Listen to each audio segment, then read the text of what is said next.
Hello everybody and welcome to another video here on Wine with Jimmy. Thank you for stopping by. This is all about wine education here. So if you are interested about a certain topic in the world of wine, you'll find the information here. Plus, if you are getting knee deep into your studies of wine, then my presentations very closely follow the syllabus of major text and major wine qualifications, such as the WSET here. This video is on sparkling wines for the diploma level 4 of the WSET, and we are going to be looking at the emerging sparkling wines of Chile. Now, Chilean sparkling wines are mostly made by the tank method, and they also tend to be rather sort of fruity and forward. There are brut, dry expressions. You'll see a label there of connoisseur, and also you get slightly sweet expressions as well. It tends to be the brut and the slightly sweet expressions which are the most common. A small number of traditional method sparkling wines are also made, and the principal grape varieties we tend to find for Chilean sparkling is Chardonnay, Pinot Noir, and Sauvignon Blanc. Most wines are inexpensive, with some, especially in the export markets, being around mid-priced.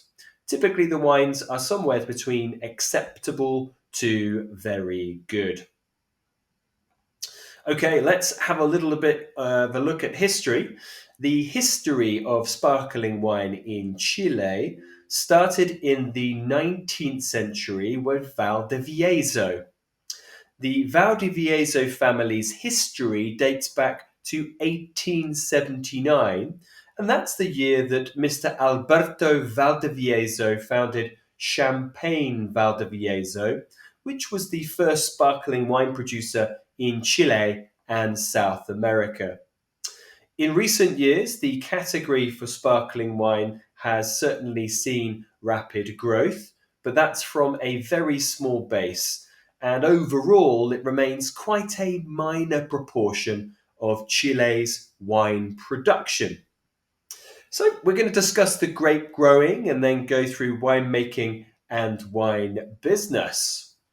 The grapes for sparkling wine, as one would expect, are generally grown in areas where there are some cooling influences, such as the cooler coastal areas, the Andean foothills, or the milder regions at the latitude, which is much more southern. So, places, for example, like the Bio Valley. However, fruit for some inexpensive wines is also sourced from the warmer Central Valley. Now, grapes that are grown in the regions that do have those cooling influences, so that are regions next to the Pacific Ocean or at altitude, will obviously have that high acidity, which is important for the freshness, the core freshness of a sparkling wine.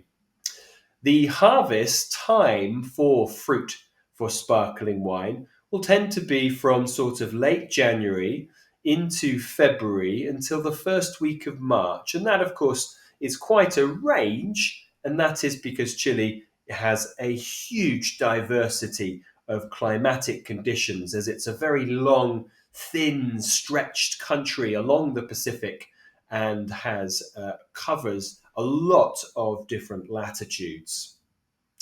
Now, this is several weeks still earlier than the regular harvest, as you would expect for sparkling wine. The picture there shows you a little bit of that kind of moisture, that little bit of humidity that one expects from places like Casablanca. So let's go through those key regions. Most of the cheaper sparkling wines will be blended from multiple valleys across Chile. But the premium sparkling wines that will hold, of course, much higher quality may come from a specific region, one specific region. Now, the famed ones you'll see there on the left. So the map on the left is a grayscale map, but I have highlighted in orangey brown the key areas of Casablanca, San Antonio, specifically Lleida, Limari, and then also Curacao and the Biobío Valley.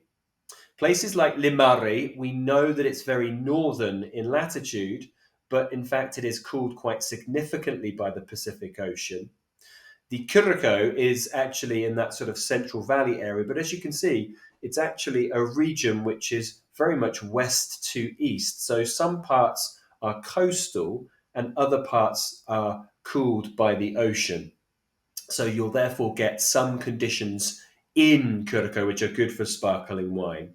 The Biobío Valley, right in the south, is the most southerly latitude, and you'll find that, of course, there is Malaco as well. But down there, it's the most southerly area, and you'll get quite a lot of influence, certainly from the Antarctic current.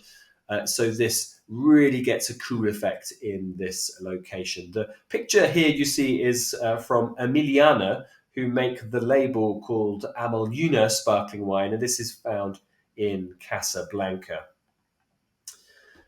Now, there's also Moscatel, called Muscat, and Pais that are produced in Itata and Morlaix. And these are regions I've highlighted down here in the south, which are actually quite historic for those varieties. Vineyards in these areas are irrigated, except from Itata, as it has a higher level of rainfall. But you'll also find some of these older fruit Pais and also Muscatel in areas like the Biobío Valley down in the south. And that picture is actually from old vine Pais in the Biobío Valley. Winemaking. So the tank method, as we mentioned right at the introduction of this video, is the major production method behind sparkling wine, and it accounts for about 90%, 90% of sparkling wine production, made with a very modern, recently acquired equipment that has allowed the sparkling wine sector here in Chile to emerge from its relatively small base. Chardonnay is commonly used in these wines. Sauvignon Blanc also tends to be made via the method to maintain and retain its aromatic profile. Chardonnay and Pinot Noir are also made by the traditional method, as are some Pais, Blanc de Noir or pink expressions, and Moscatel sparkling wines. A little bit on the wine business to wrap up. So the labeling styles for residual sugar, such as brut, extra brut, and so on, are the same as in the European Union. And as with Chilean wine in general, a few very large companies dominate the market for sparkling wine. The main producers are, of course, the historical Valdivieso, with over a third of the production, Viña Mar, you'll see that second bottle to the left, and Undurraga to the right-hand side, that orange label.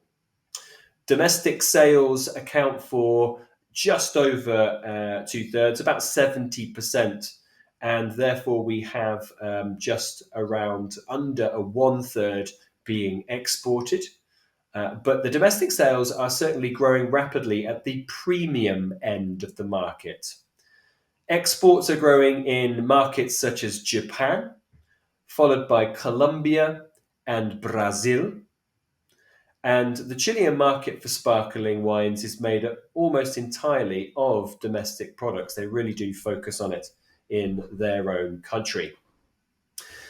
Well, that brings me to a conclusion for the very small section of Chilean sparkling wine for the WSET diploma. If you do have any comments or questions, please do get in touch. You can comment on this video below. Perhaps you have tried these wines, you've visited. Do you like them? Or are you in an area that really doesn't get any of these styles of wine? Please let us know. And if you do find yourself in the UK, please do come and say hello for a class, a glass, or a bottle. I've been Jimmy Smith. Ciao for now. Goodbye.